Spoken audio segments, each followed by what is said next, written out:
Good morning, everyone. Hey, welcome to the show. Good morning. We'll wait just a moment. Let's see who jumps on the live stream with us. It is a beautiful, beautiful day right here in Las Vegas, Nevada.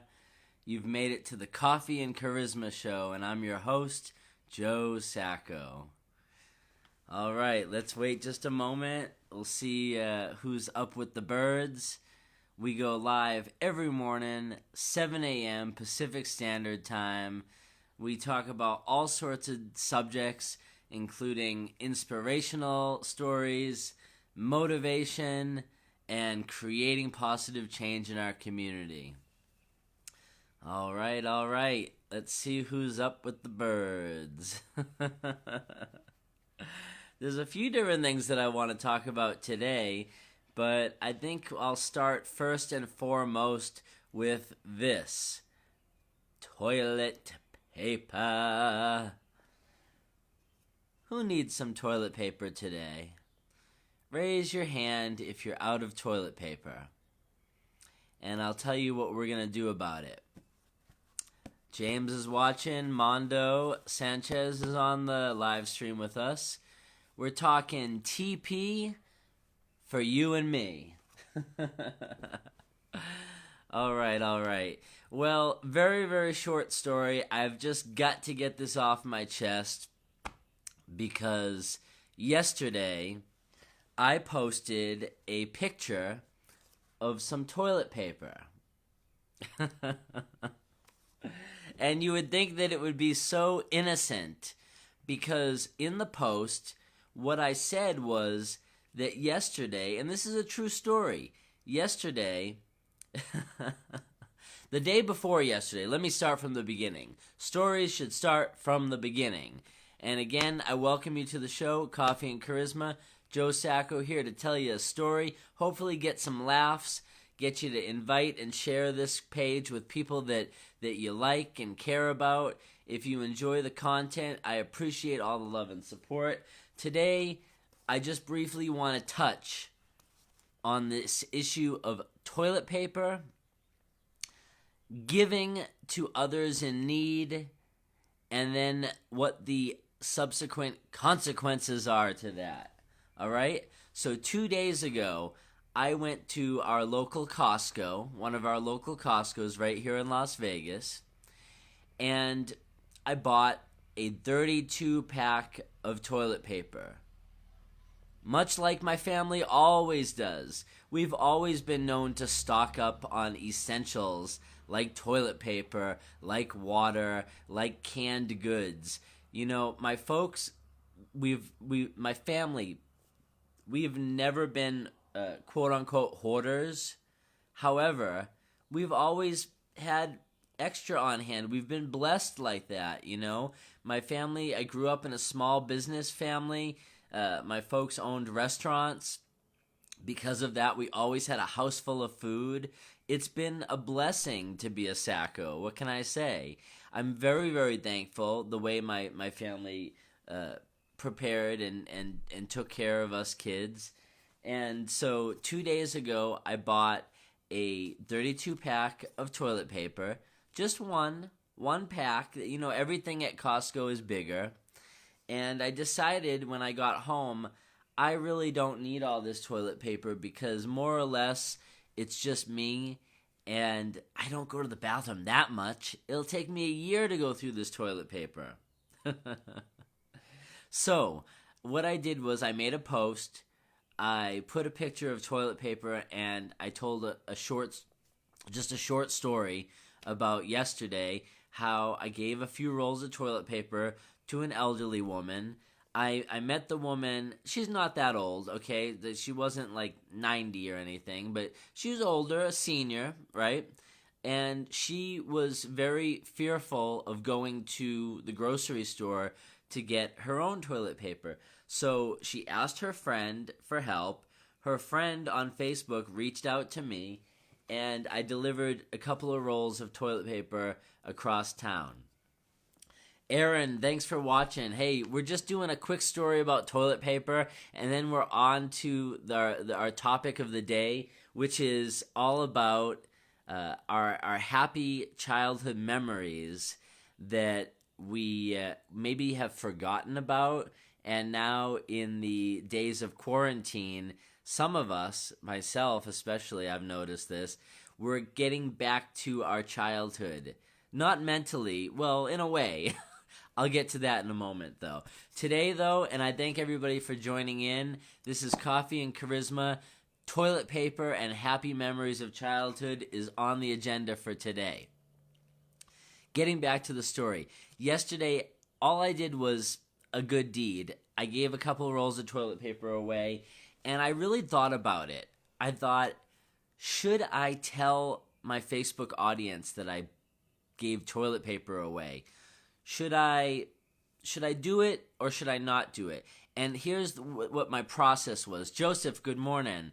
Talking about the controversy of giving toilet paper away, and even more important, when we do something for others, should we tell people about it? If you tell somebody about it, are you bragging? Or are you spreading the goodwill and influencing others to do the same? So I really thought about it hard, because my mom, the late and very well-known Gail Sacco, she selflessly gave to the homeless and the poor for 20 years in Las Vegas. Anytime the news media ever wanted to do a story about her, she would say, no, interview my son. Joe, interview my son. And while I was doing a lot of activism as well, I didn't always want to talk to the media either. And one of my mentors said, it's important that we have shining examples of goodwill in the media. You open up the newspaper today and all it is fear. Corona, corona, corona. You would think that the coronavirus bought the Las Vegas Review-Journal because that's all they talk about. And it's all bad news. Almost all bad news. In fact, I reached out to the paper last week, one of the writers that I have a relationship with, a business relationship with. We've done stories together. She's interviewed me. In fact, she interviewed me about my mom, Gail Sacco, and wrote a wonderful article. You can find that on our campaign page, Joe Sacco for Nevada State Assembly District 16. Now, Joseph says, beware of practicing your piety before others in order to be seen by them, for then you have no reward from your Father in heaven. I understand that, Joseph. I was raised Catholic. However, this is where I'm torn, because when you do something, a favor, something nice for your neighbor, goodwill, if you tell nobody, that's even better, awesome, good for you, you're going to heaven, whatever it is your beliefs are, your intrinsic reward is yours to keep. Personally, I don't believe in altruism. Hey, every Ash Wednesday, good point. Yeah, that's interesting. People mark themselves as, being in the club. Interesting point, Joseph. I'm going to marinate on that. Absolutely. Well, anyway, getting back to the story. When my mom would do all this good stuff for the community, she never wanted any accolades. She never wanted any attention. She never wanted any Ayn Rand. I don't know what Ayn Rand has to do with it, Joseph. Maybe you can elaborate on that. Anyhow, I'm the furthest ideologue from Ayn Rand. In fact, in college, when I went to UNLV, one of my friends who was a journalist actually put a bullet in his head after reading Ayn Rand's Shrugged Atlas, I think is the book, and it was about rugged individualism. He lost all hope in faith in humanity and put a bullet in his head. So Ayn Rand, I'm not a big fan. Oh, now I understand where you're going with it. Okay, well, the reason why I don't believe in altruism is because when you do something nice for others, even if you don't tell anybody, you get a good feeling in your heart. At least for me, you feel warm, you feel special. Your ego, I did something good. However, just because your ego feels good, just because something feels good, If it benefits others, why not? Do it, right? And over the years, my mom, when she would get that media attention for sharing food with the homeless or fighting City Hall or exposing corruption from our mayor to our Congress people in the things that the local and state and federal government was doing, even though my mom didn't want attention, eventually we came around and realized that when you show people what can be done, what one person can do, you can inspire and influence the masses. And my mother, Gail Sacco, with Food Not Bombs, with the work that she did, she inspired so many people. So again, yesterday I gave a few rolls of toilet paper away, and I thought to myself, I might regret this. I might regret this if I share this story. However, I know a lot of friends right now through social media and also in real life that are kind of down in the dumps, that could use a little extra motivation, that would benefit themselves and the community and our neighbors to be a little inspired, to remember the abundance that we have and want to share it. So I made a post, and sure enough, one of my Facebook friends, who happens to be related to one of my opponents in the political race, decided to jump on that page, jump on that post, and tell me, "Oh, are you bragging?" You can't win sometimes, right? So I want to hear from all of you. When you do a good deed, do you share it with the world, or do you keep it in your pocket close to your heart? And when haters try to tell you that you're being selfish, you're being about yourself, when your intentions are pure, how do you respond? I know some people say only God can judge me. So, do you allow people to judge you? Even if you make a mistake, if you make a misstep, and the world wants to stomp out your light, stomp on your flame, how do you deal with that? And also, do you believe in altruism? Or do you think that people can do something good just because it's the right thing to do? Joseph, yeah, it absolutely, the proof is in the pudding. The details are in the fabric. Every situation is different. Where's my coffee? Hold on just 1 second. I've got to get my coffee, and it's right here. Talk about missteps. I made a mistake, folks. Hey, Matt's watching. We were just talking about toilet paper and philanthropy, selfless giving in the age of Corona, and whether or not we should talk about it publicly. I want to know from all of you, what are you doing to help your neighbors? What are you doing to help our most vulnerable friends and community members that may not have secure housing, that might not have enough food in the fridge to get by, and are really looking to the rest of us that have extra and wondering like when we're going to start sharing? So tell me, what do you do? Yes, I heard. 1 second, Matt. I'll be right back. All right. Okay, on to lighter subjects, okay? Enough with the toilet paper. By the way, if you're in the Las Vegas Valley area and you'd like a roll of toilet paper, we can do a secure social distancing method of drop-off and pickup. And I definitely implore you, if you're watching the show, no matter where you are, and please drop a comment, let me know where you're watching from, where in Las Vegas or where in the world.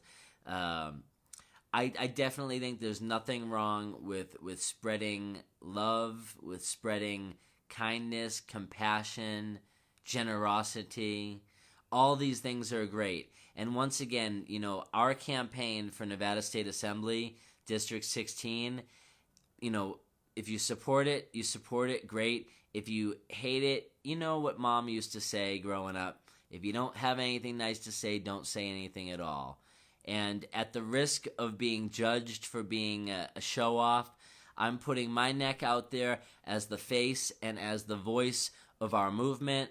We're seeking progressive values in the state of Nevada, and it's worth every moment of my waking breath to keep the eye on the prize and know that we're doing something for all of us. It's not about me.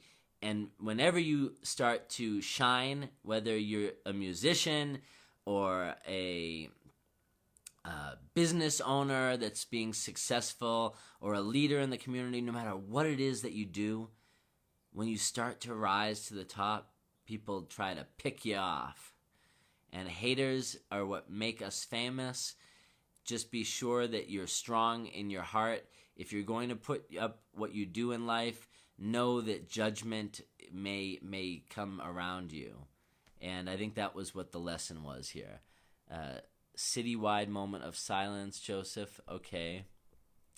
I can appreciate that. Flamingo and Jones, Las Vegas, Matt is from. And Joseph, yes. I have yet to be in San Antonio.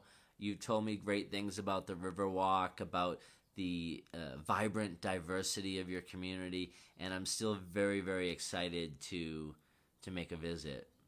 If not an extended visit, it sounds beautiful. All right, who's got their coffee? Who brought the charisma today? Ha ha. Now, the main topic of today, now that I've got the toilet paper situation under wraps, ba-dum-bum, stay at home. Yes, Joseph, I only leave the house for essentials. It's 2 months to get toilet paper on Amazon. I don't really like that company. I had to go to Costco. We social distanced. Most people were wearing masks. Don't worry, you don't have to shame me. In fact, every news channel I watch, from what's out of the mouth of the president and the White House and the CDC, as well as our Nevada State Governor, Sisolak, they're all saying the same thing. They're saying it's okay to have a group as long as it's not more than 10. So I really don't understand why any particular day of the week, when I happen to have a meeting with one person, people go and lose their minds, bananas. Again, I'm running for office, but we can't please everyone all the time, folks. Oh, help us. Somebody help us. This has got to come to a close soon, don't you think? I think we're all going a little buggy. There's not enough coffee and charisma to go around the world over and over and over again, ad nauseum, forever. We've got to come to a point where we start to rebuild the new world, and I'm excited for that. All right. The topic of today is happy childhood memories, things we did when we were kids that maybe we haven't thought about or done in years, in decades for some of us. Tell me, what did you do that was the most childlike, exciting, and fun activity when you could lose all sense of time and space when you were a little kid? For me, 2 examples, actually 3, if I'm being completely up front. And I'm always authentic, so gotta go over all 3. Okay? So, number 3, video games. I was the first kid on the block to have Super Nintendo. Besides that, I was the first kid I knew that had Nintendo. Super Mario. I thought it was like some magic box, okay? Philip is watching. Philip, tell me what your favorite childhood games and activities were when you could lose all sense of time and space, things you may have not thought about or done in years, and maybe right now during the quarantine you're getting back to those fun things. So number 3 for me is video games. And to this day, I still love the original Mario Brothers. I had to buy that little throwback box, the vintage, like not super, but regular Nintendo that has the original Zelda and the original Donkey Kong. And I still play. True story. I have to reset it up. It's in my closet. I still play Mario Brothers, and I've been playing it for months, actually, on and off in my downtime after I get all my real estate and political activities done, all my business done for the day. I love to just unwind with a movie or a video game. And it's been a minute, but I still love Mario, and I've been playing for months, and I still can't beat that game. It was so much easier when I was 8 years old. Frogger, yep. Good point, Philip. Frogger was a classic. I started out on the Atari system. For our younger viewers, they'll never know what I'm talking about. But we would have Breakout was so much fun, and there were so many weird games on Atari also. Oh, Pitfall! Ooh, Pitfall was fun. It was this little this little character reminded me of Indiana Jones, and he would swing from vines and go over pits. That was the whole idea. And go through this whole obstacle course to get to the end. Asteroids and Galaga. Good points, Philip. All right, so number 2 from childhood that I really enjoyed and I could do for hours and just lose all sense of where I was and all responsibilities. My homework, everything went out the window. Number 2 was riding my bicycle, okay? And I actually have a bike. I have one of those fold-up bikes that fits in my trunk, and I've got to get it out. The weather is beautiful right now. Whether you wear a mask and gloves when you're riding a bike or not, either way, it's so nice. I've been talking about this on every show, how important it is to get your sunlight and fresh air. Even though you're quarantined, okay? Even though we're all doing the best that we can, to what degree of comfort we can handle it, we're all doing our part to end this pandemic. I loved riding a bike when I was a kid, though, and I would ride for hours and hours and hours and hours. No wonder I was skinny as a toothpick growing up. I would just ride my bike forever. And tell me, do you ride bikes as an adult? Did you ride as a kid? Did you never learn to ride a bike? A friend of mine, an old friend of mine actually, Will, he knows who he is. I don't think he's watching right now, but maybe I'll send this video to him. Will never learned to ride a bike. When he told me that, I felt so bad. I wanted to get him on a bike and teach him. But by then he was 30 years old, and he was over it. But I loved riding a bike. I had mountain bikes. I never had a road bike growing up, but I got a road bike as an adult. Very, very fun exercise. Claudia. There's toilet paper all over the highway. Tell me more about that. What's going on? Did a toilet paper truck... Oh, so I read your second sentence before the first sentence. Why did I do that? Who knows? Okay, now I've got it. Wow, Claudia, where was that? I recall where you are, but tell our audience. That's something. Did the people just come out of the woods and grab the toilet paper one by one, as though it was candy that just popped out of a piñata? Or in the original Batman, when the Joker threw all this dropped all this money over the city of Gotham, and everybody had to grab a bill as much as they could. When you're in one of those carnival boxes where you can grab the money, and whatever you get you keep. Yeah, Dallas. Wow. I'll have to check out that news story. That's something else, Claudia. Thanks for sharing that with us. Oh, nope. DFW, Dallas. Okay, well, I'll let you explain later. It was dirty. Ugh. Dirty toilet paper. Ugh. Not what people are looking for right now. All right, so I went over number 3, video games. Number 2, riding bikes. We're talking about our childhood memories of fun, leisurely activities that some of us are getting back to during the quarantine days. All right, for me, number one was swimming. Again, my family did very, very well growing up. They had small businesses, one after the next. They worked very, very hard in the restaurant business for 30 years. In fact, growing up, we were very, very, very poor. I lived with my parents and my grandparents in a duplex. Back then, during the post-Depression era, all the families lived together because it was more practical. And I grew up when I was just a little baby. My family lived in Watertown, Massachusetts. And again, it was me and my parents and my grandparents. By the time my younger sister Teresa came along, we were living in Waltham, Massachusetts. And my parents at that point were starting to do well with the restaurants. They were working 80 hours a week, just really what we call hustling, grinding. And their grind was strong. So we had a decent house, in Waltham, Massachusetts, right outside of Boston. I never went without.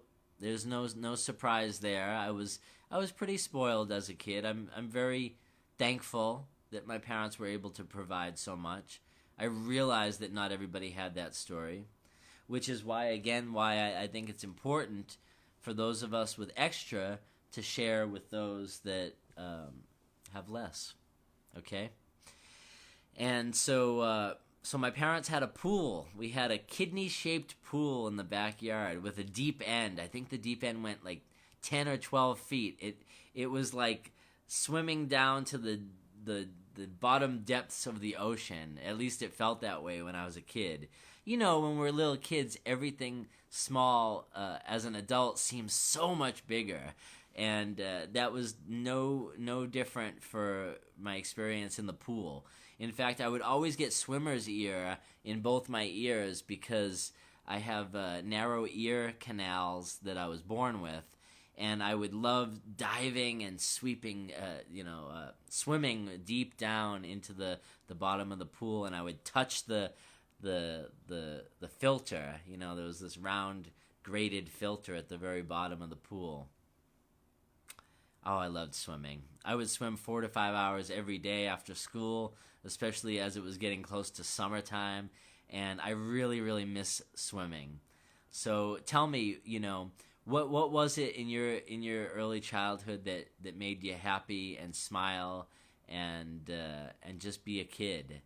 For me, it was video games and swimming and riding my bike. Of course, good times with family and friends, and everything else that goes along with being a kid. I was truly blessed, and I am blessed, and I'm very, very grateful. And on that note, I'm going to wrap this video. It's been nice, it's been real, it's been swell, and I look forward to seeing you all again tomorrow. We go live every morning at 7 a.m., and just to recap, besides the fun things in childhood we talked about, we also mentioned philanthropy, selfless giving, and being an example of the change we seek in the world. So if you have extra toilet paper, please give it to your neighbor. Find someone that you could put a smile on their face. People that are older or immune compromised not only are staying away from stores, some of them are being told by their doctors, do not leave the house at all. So we're all in this together. It's not about me, it's about all of us. And we'll see you again sometime. We go live every morning, 7 a.m. Pacific Standard Time. And if there's a topic that you want to talk about on the show, please let me know. This is an interactive series. And again, everyone be well.